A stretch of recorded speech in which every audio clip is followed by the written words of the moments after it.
Morning, August 31st,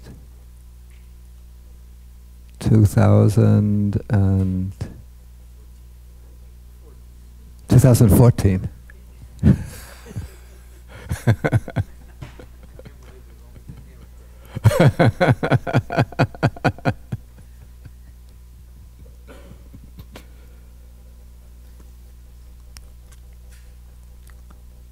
Okay, we'll start with 3 times reciting homage to the Buddha.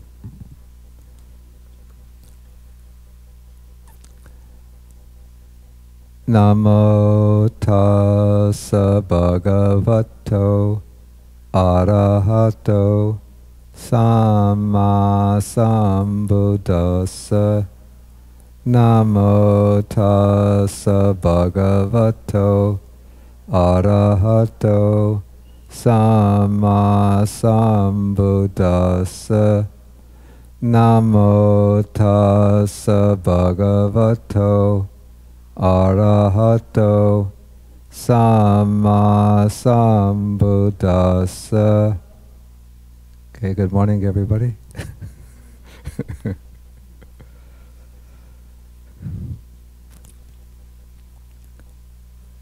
I think I can inform you now that we've gotten through the most difficult chapter of the of the chapters we'll be taking on this retreat. And so now we come to chapter 4 in the Abhidhamma Sangaha. This is the chapter on the cognitive process.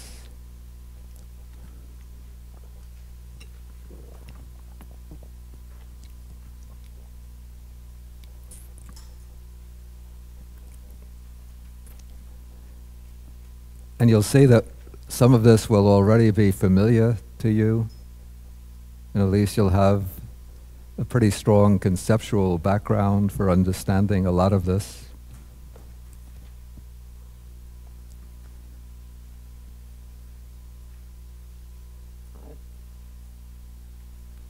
Okay, so now he opens this chapter with an introductory verse in which he says, "Having thus completed the excellent compendium of states of consciousness, I shall briefly explain in due order the occurrence of consciousness both at rebirth linking and during the course of existence, according to the planes and individuals, and as determined by what states of consciousness precede and follow." So actually he's going to take the occurrence of consciousness at rebirth linking in chapter 5, but in the course of existence, mainly in this chapter. Okay, and so now in this chapter he's going to focus on the cognitive process. This is what is called in Pali Citta Viti. The word Viti originally meant a street, like an avenue. And so this is the avenue that the cittas follow when they're occurring in an active process, which is cognizing an object. And so to understand this chapter, there are 6 groups of 6 which are important to understand. This is what he lists in section 2, the 6 bases. Those are the 6 vatu that we had in the end of the last chapter: eye, ear, nose, tongue, body, and the heart base. The 6 doors, again, eye, ear, nose, tongue, body, and the mind door. The 6 objects: forms, sounds, odors, tastes, tactile objects, and mind objects. 6 types of consciousness and 6 processes, and 6-fold presentation of objects, which we'll come to. Okay, the 6 types of consciousness These are as they're enumerated or designated in the suttas. So this is eye consciousness, ear consciousness, nose consciousness, tongue consciousness, body consciousness, and mind consciousness. Then we have 6 cognitive processes. So this is the process connected with the eye door. Actually, connected with is not so good. I would say the process occurring in the eye door, the process occurring in the ear door, the process occurring in the nose door, tongue door, body door, and the process occurring in the mind door. And one could also designate these same processes according to the consciousness that's active in that state. So this would be the process connected with eye consciousness, the process connected with ear consciousness, nose consciousness, tongue consciousness, body consciousness, and mind consciousness.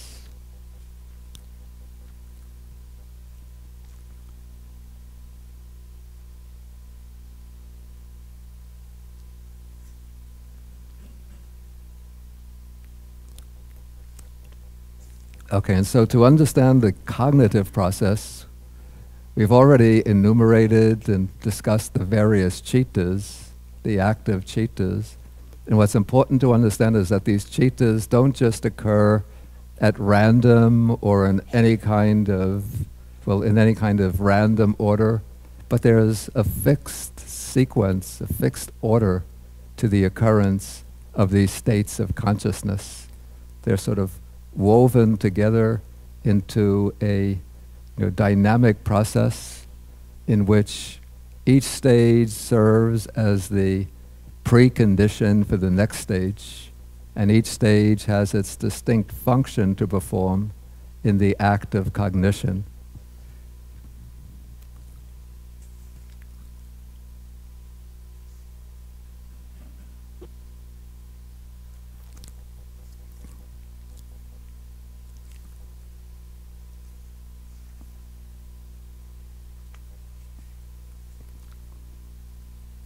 Okay, then the 6 types of cognitive process can be divided into 2 broad categories, 2 broad types. One is called the 5-door process.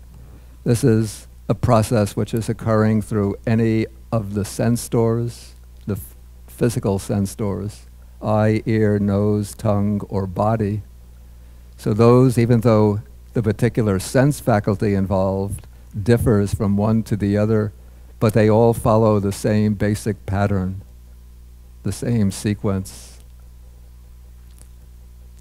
The other broad category is the mind door process. And the mind door process differs in some respects from a sense door or 5-door process.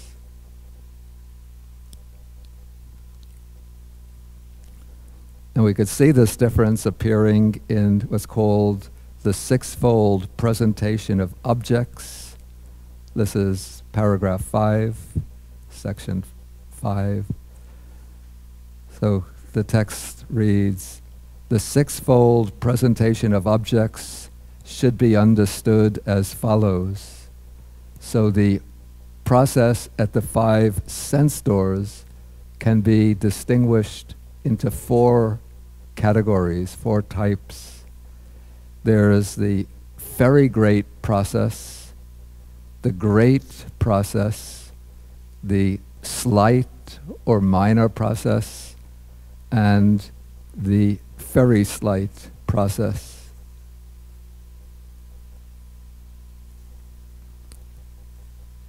In contrast, the process at the mind door is distinguished only into 2 types.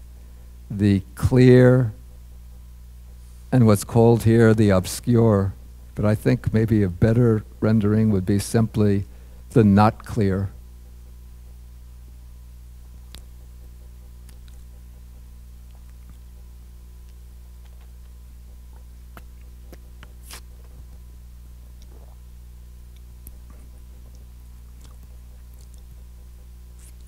Okay, then the guide to number 5 explains that in this context, the words great and slight that is used with reference to the 5-door process are not used with reference to the size or the grossness of the object, but to the force of the object's impact on consciousness. Even though a large or gross visible object is present at the eye door, if the sensitive matter of the eye is weak, or the object strikes on the eye after the object has passed its prime, its peak of strength, or if the light is dim, then the object will not make a distinct impression, and thus it will fall into the category either of the slight or the very slight. On the other hand, if a small or subtle form strikes on the eye while it is at its prime, the peak of its strength, and the sensitive matter of the eye is strong and the light is bright, then the object will make a distinct impression and will fall into the categories of the great or the very great. And we see the distinction between great and slight process in the number of the chittas that occur within the process. And we'll see how that distinction occurs in the next section.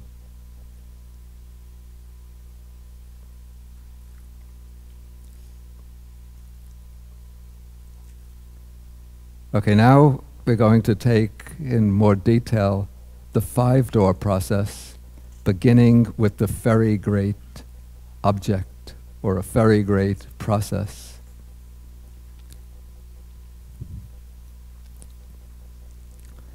Okay, to make this clear, the text distinguishes, here I'm on page 154, how is the intensity in the presentation of the objects determined? Okay, one mind moment consists of 3 subordinate moments. These are called arising, presence, and dissolution. I'll write the Pali words, since they're useful to know.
Okay, now one mind moment. A mind moment is chitta kana. Kana means a moment. Chitta, of course, is the mind. So it has 3 phases: arising, upada, persisting or presence, just very, very brief moment, and then destruction or dissolution, bhanga. Now, material phenomena, rupa dhammas, are coarser than mental phenomena. And so the material phenomena last for 17 mind moments. So material phenomena are also in a process of constant arising and passing away, but material phenomena arise and change more slowly than mental phenomena. The mental phenomena change 17 times faster than material phenomena. So a material state also has these three moments.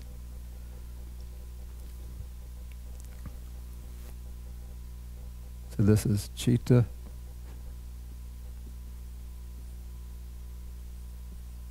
This is rupa. Also has upada, titi, and bhanga.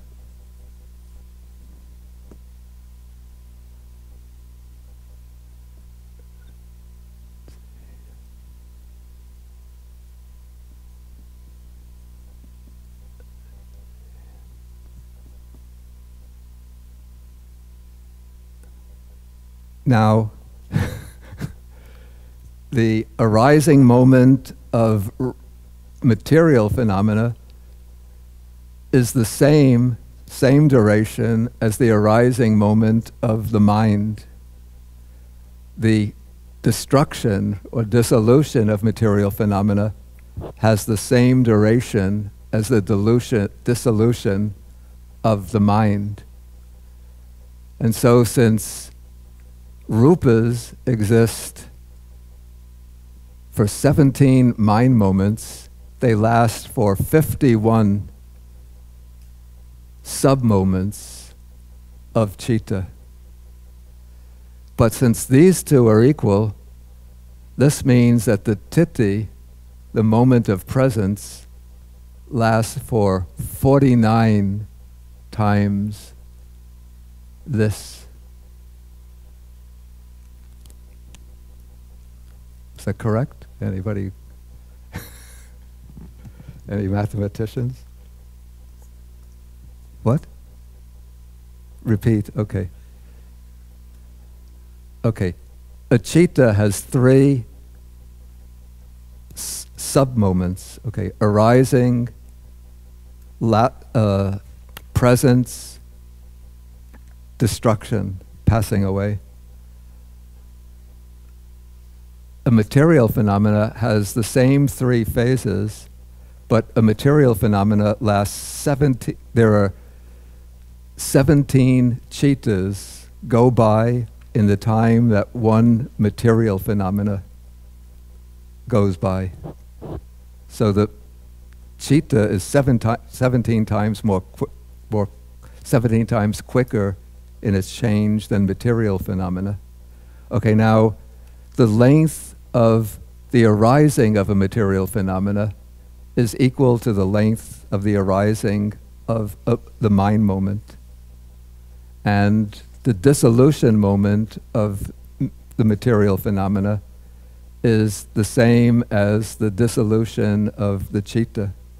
So we have altogether in arupa, there's 51 moments corresponding to 1 to 3 moments of the citta, right?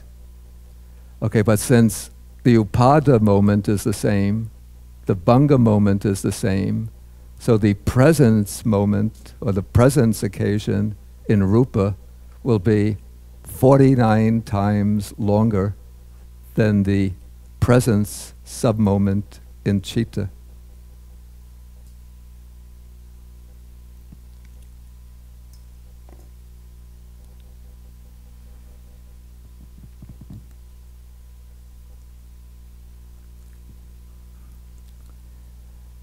Okay, now its arising sub-moment, the form is not yet able to enter the avenue of perception or the avenue of the 5 sense doors. So it says that the 5 sense objects enter the avenue of the 5 sense doors at the stage of presence, when one or several mind moments have passed. So then continuing, therefore, supposing a visible form is to be the object, so that visible form has arisen at the moment that it arises, also one moment of the bhavanga passes. So it, that visible form, enters the avenue of the eye after it has passed one mind moment. Then the life continuum, the bhavanga, vibrates for 2 mind moments, and then it stops. So we have the bhavanga is flowing by, one bhavanga chitta after another is arising. Now an object is going to strike on the eye door. Now the object doesn't strike at its moment of arising, but at the moment of its arising, one moment of bhavanga goes along with it. Then that object strikes the bhavanga at its moment of presence. And when it strikes the bhavanga, or when it strikes the sense door, the bhavanga vibrates 2 times. Then the bhavanga process stops. Because now the process of cognition is going to begin. So the flow of the bhavanga gets cut off after 2 vibrations. So one moment of bhavanga goes by while the object is arising. 2 moments go by when the bhavanga is vibrating. Then the next moment, a 5-door adverting consciousness arises. Remember, I used the example yesterday of the 5-door adverting consciousness is like the receptionist in Kuan Yin Hall, and somebody comes knocking at one of the doors. So the 5-door adverting consciousness, when it hears the knock, it has to decide what door is somebody knocking on. So now we have a form knocking on the eye door, and so the 5-door adverting consciousness arises, turning to the eye door. If it were a sound that's striking on the ear, the 5-door adverting would turn to the ear door.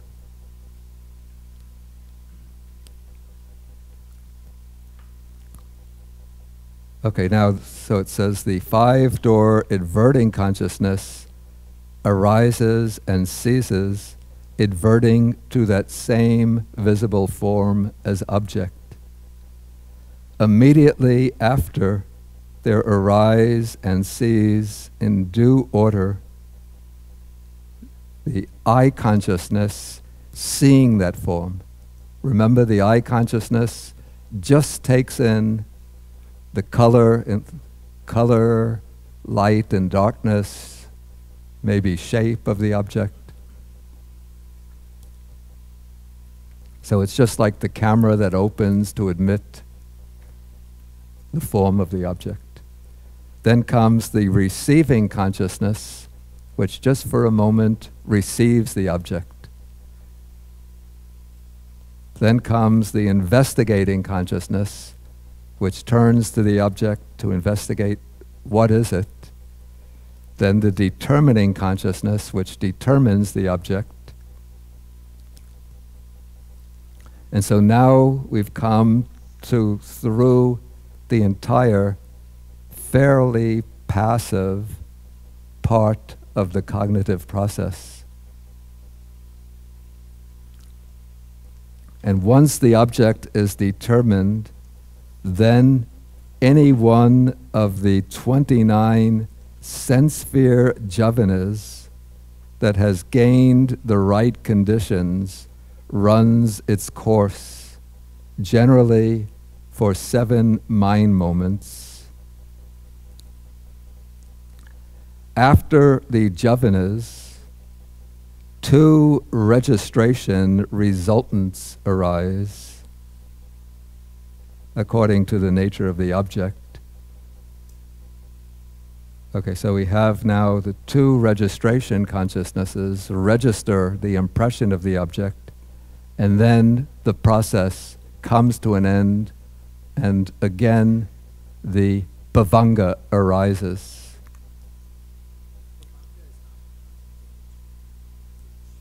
No, not in between those sub-moments, no.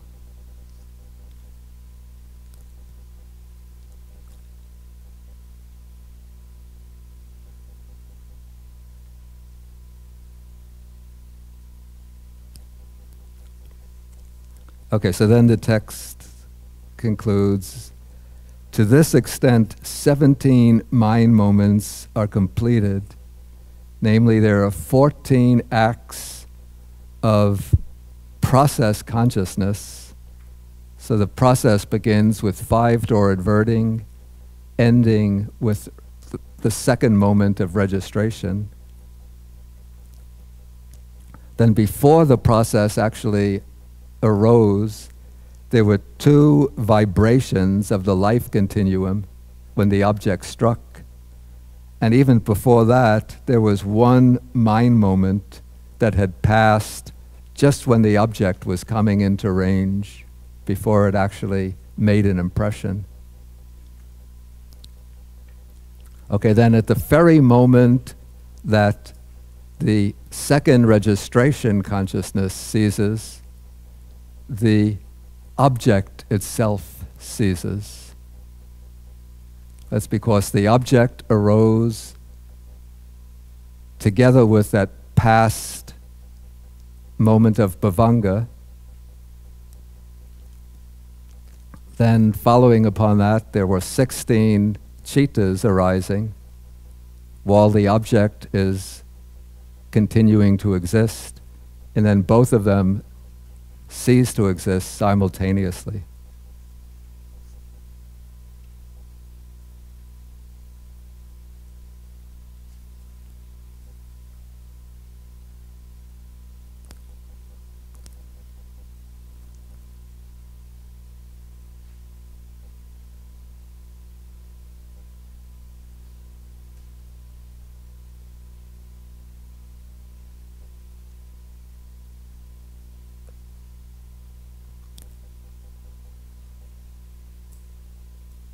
Okay, the text speaks of the 29 sense sphere jhavanas. These have to be sense sphere jhavanas because this is a sense object. And so the 29 sense sphere jhavanas could be any of the 12 unwholesome chittas, any of the 8 wholesome chittas, sense sphere chittas. In the case of an arahat, it will be the 8 functional chittas, the 8 beautiful functional chittas, or it could be that smiling consciousness that causes the arahat to smile at ordinary sense sphere phenomena.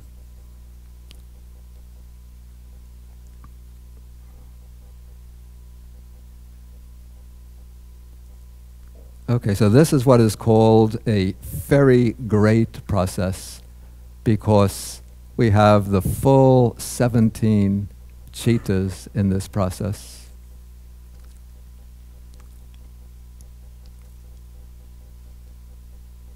Okay, there's a way to illustrate this process which has been developed by the ancient teachers of the Abhidhamma.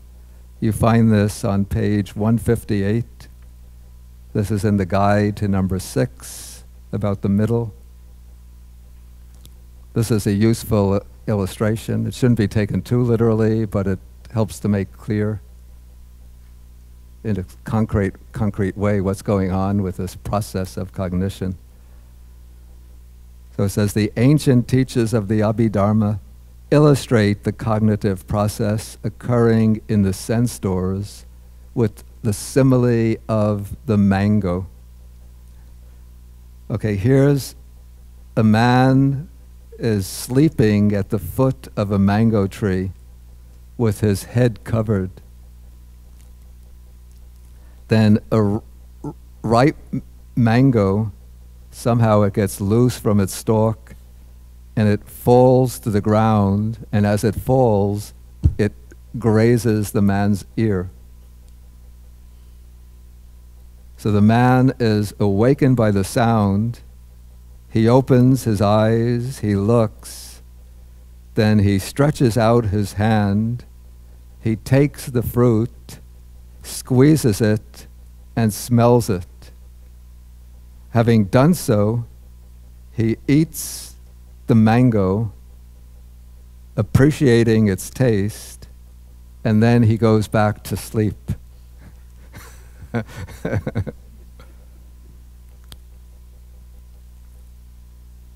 Okay, so now the text explains or applies, it explains the application of a simile. The time of the man sleeping at the foot of the mango tree is like the time when the bhavanga is occurring.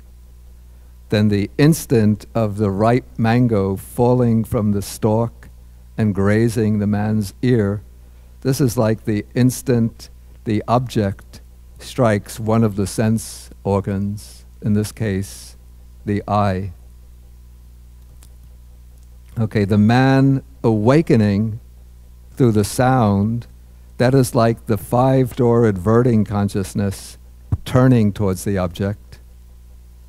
Then the time of the man opening his eyes and looking, that is like the eye consciousness performing its function of seeing. The time when the man stretches out his hand and takes hold of the mango, that is like the receiving consciousness receiving the object. Okay, the time of squeezing the fruit, that is like the investigating consciousness investigating the object. The time of smelling the mango is like that of the determining consciousness determining the object. The time of eating the mango and enjoying the flavor of the mango, that would be like the javana experiencing the flavor of the object. And the swallowing of the fruit while appreciating the taste is like the registration consciousness registering the same object that occurred in the javana phase. And then the man going back to sleep is like the fall or the drop back into the bhavanga.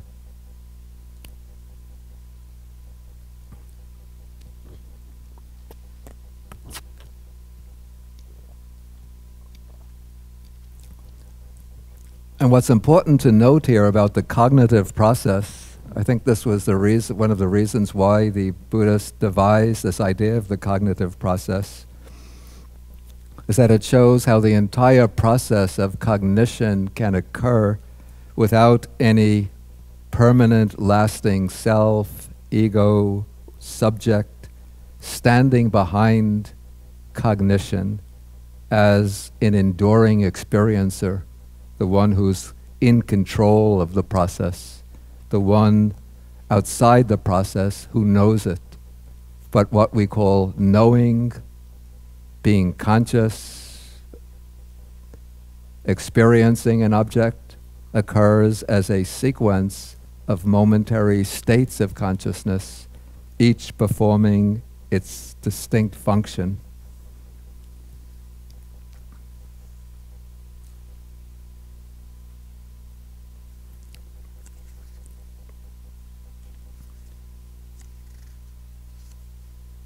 Okay, let's continue with the other types of process occurring through the sense doors.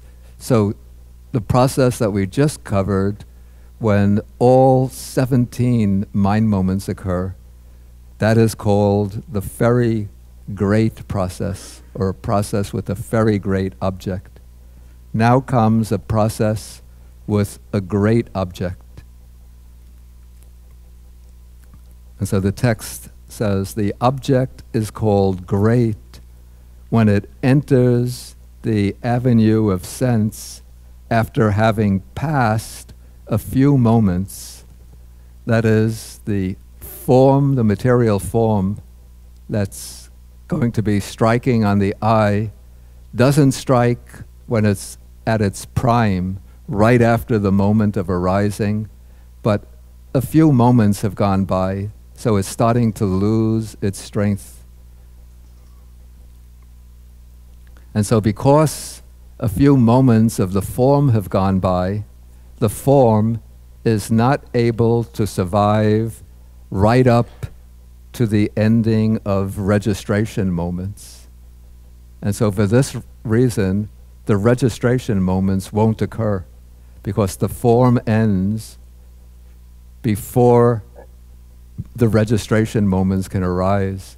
And so the registration moments won't have any form to cognize.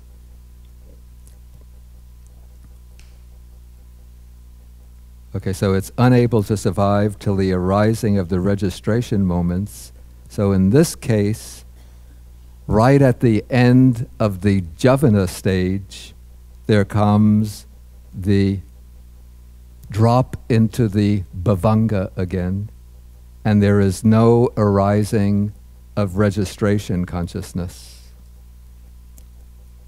So then the guide explains that in this kind of cognitive process, 2 or 3 bhavangas have gone by before the object has its impact on the sense door, causing the bhavanga to vibrate. Now the object and the sense door can endure only for 17 mind moments, because they're both rupa, material phenomena. So this process doesn't give any room for the registration chittas to arise. Registration can't occur even when there are 2 past bhavangas, since registration occurs either as 2 moments or not at all. Okay, so if 2 bhavangas have gone by before the object makes its impact, then there's room for 15 more chittas to arise. In this case, the object and the sense door perish simultaneously with the dissolution moment of the first bhavanga chitta following the Javana phase.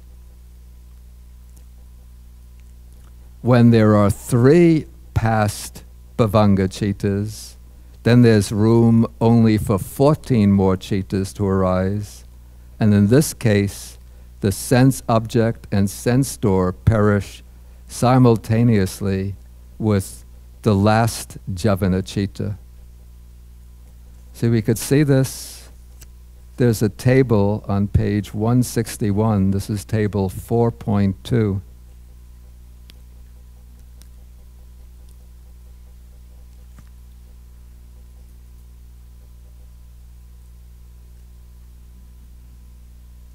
You see, with the very great object, there's just 1 past bhavanga when the object strikes.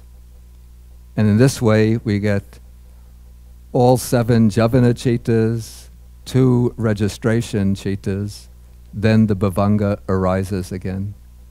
With the great object, you see we have either 2 past bhavangas, 2 bhavangas go by while the object strikes. And so at the end of the Javana stage,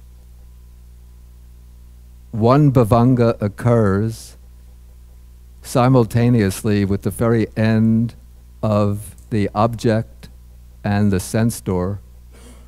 and then the bhavangas just continue to flow on. In the case when there are 3 past bhavangas, then we have 7 jhavanas, and at the end of the 7th jhavana, the object and the sense door come to an end, and then there's the return to the bhavanga. And so there's no scope in either of these for the registration to occur.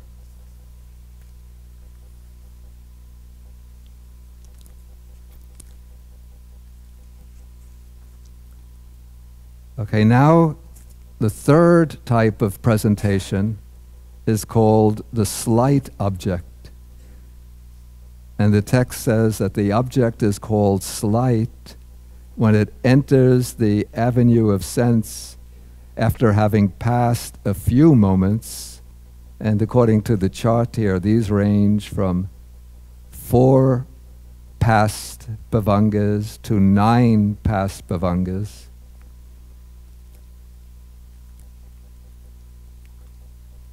And so in this case, the cognitive process is unable to survive till the arising of the jhavanas.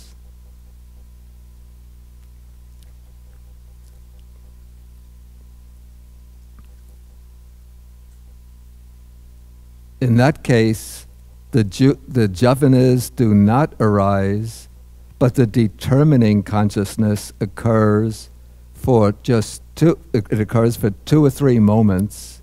That's longer than usual. And then there comes the return into the bhavanga.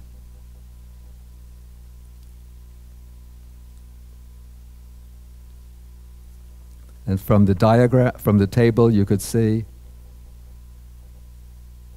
when there's 4 past bhavangas, then we have the vibration, the stopping of the bhavanga.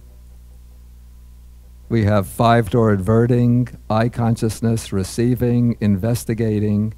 Then 3 determining consciousnesses occur.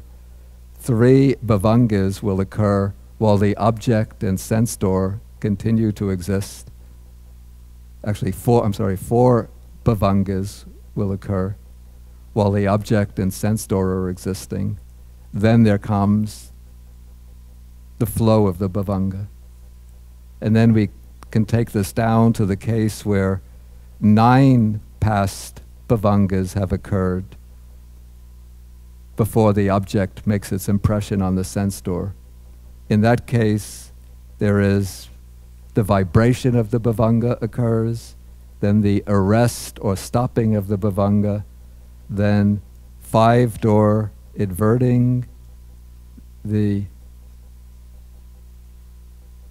eye consciousness occurs, then the receiving consciousness, investigating consciousness, then the determining consciousness occurs twice, and then there's the fall into the bhavanga.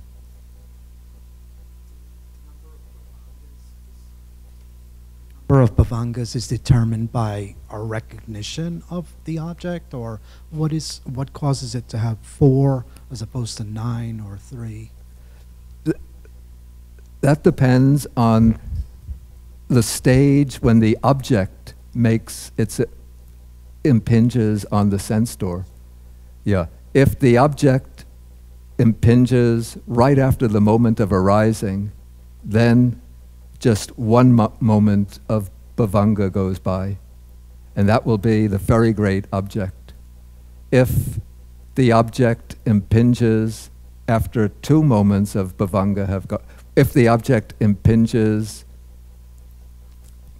a little bit after the stage of arising, when 2 or 3 moments of bhavanga have passed, then, because the object only has 17, can last for 17 mind moments, and so in that case there is not time left for the registration consciousness to arise. So in that case, there'll be, if there's 2 moments of the bhavanga go by, then there'll be the 7 jhavanas, and then there'll come the return to the bhavanga. And the last bhavanga after the jhavana, the object and sense door will still be present, but they'll be coming to an end after that chitta. So there's not enough time for 2 registration consciousnesses to arise.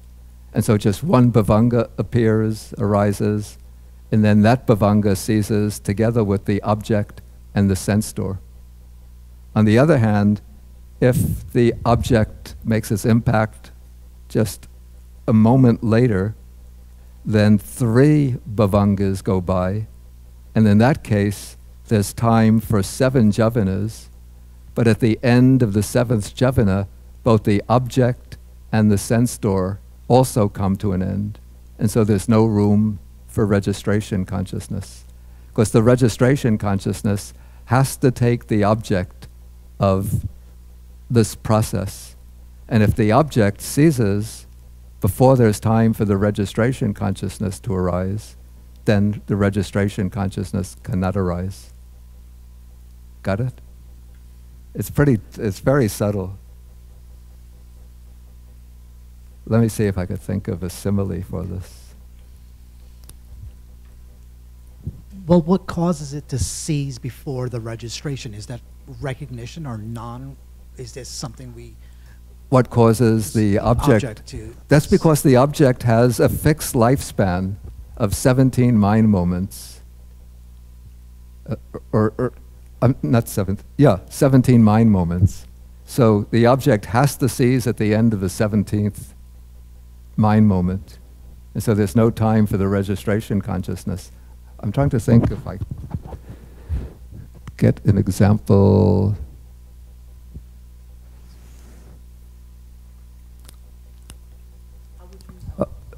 Wait. Let me... an illustration is starting to come. Let me see if I could get it. Okay, suppose I'm a baseball fan. Okay, there's a baseball game to be played from 2 p.m. to 3 p.m. And I have to catch a train at 4 p.m. Okay, in that case, I have time to watch the baseball game between 2 p.m. and 3 p.m. It takes an hour to get to the train station and to buy my ticket and get on the train. Okay, so that is like watching the baseball game. It's like the jhavana process. Well, maybe this won't work. Okay, let's put it this way. I'd have to sit down and work that. Okay, there's the baseball game is like the jhavana process. Okay, Ed?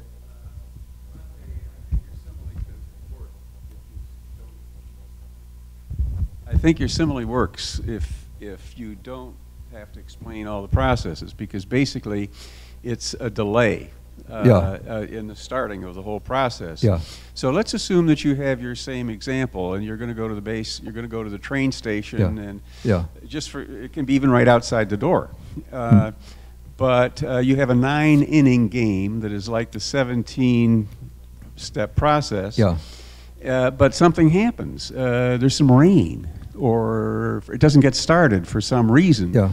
And so now a certain amount of time of the ball game is gone, and you got to leave at the 5th inning. Yeah. Or the 3rd inning. Yeah. Or the 8th inning. Yeah. So you have a fixed amount of time. Yeah, yeah, yeah. On the other end of it, it's the impact. It's not rain. It's the impact, the power of the impulse that you get. Like you hear a loud sound, and you turn your eyes quickly. Yeah. You hear a little tinkle, something like that. You just continue doing. So it's the impact that does it instead of rain. Yeah. I mean, I thought I was sitting here saying what I do, and I said, I thought it was a great idea. Okay, good, yeah.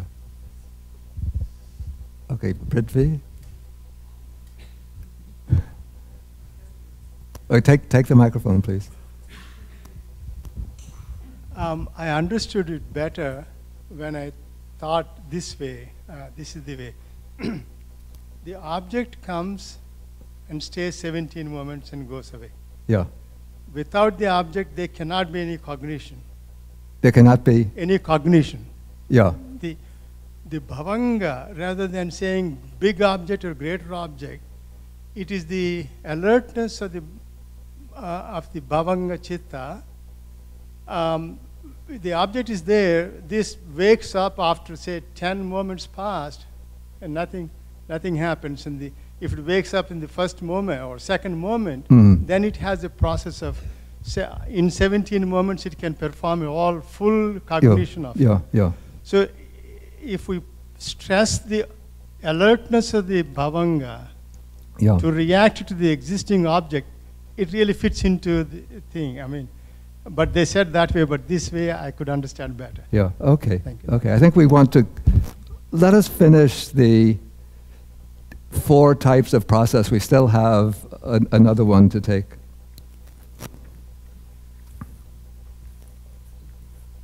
Okay, so this is the process with the slight object or slight presentation of the object. And then we have the one called the very slight object.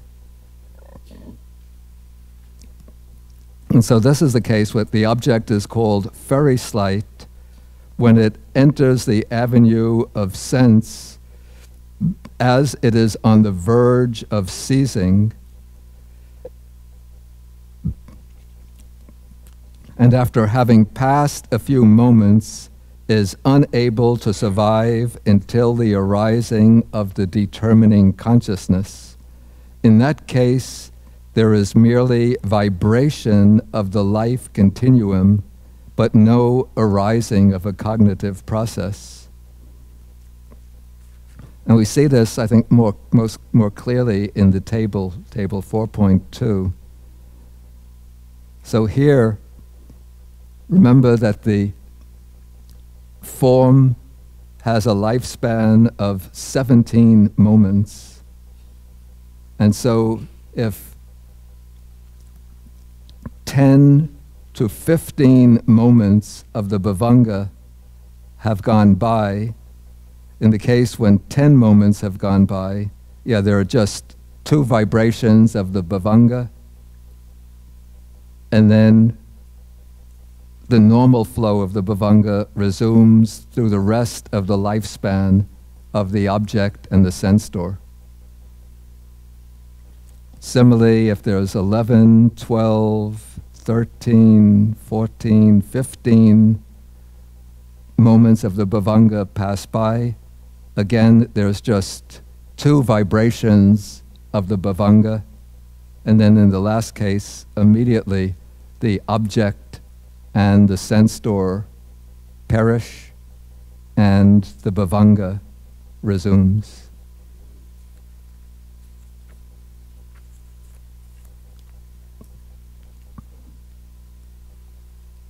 It seems that there should be 16 with the very slight object also, 16 cases also, but I don't see it here.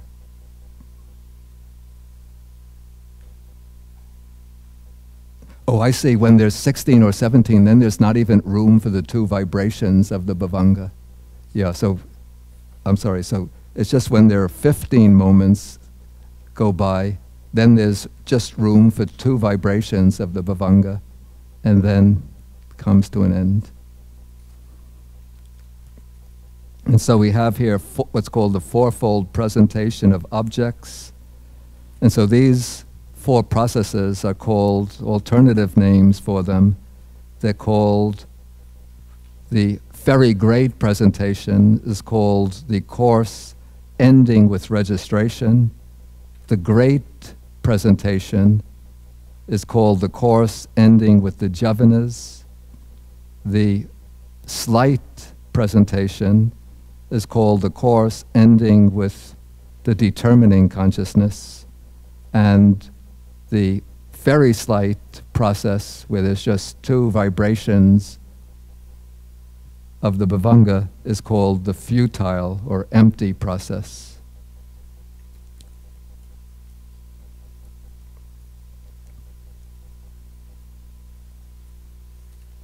Okay, I think it's time now we take a break.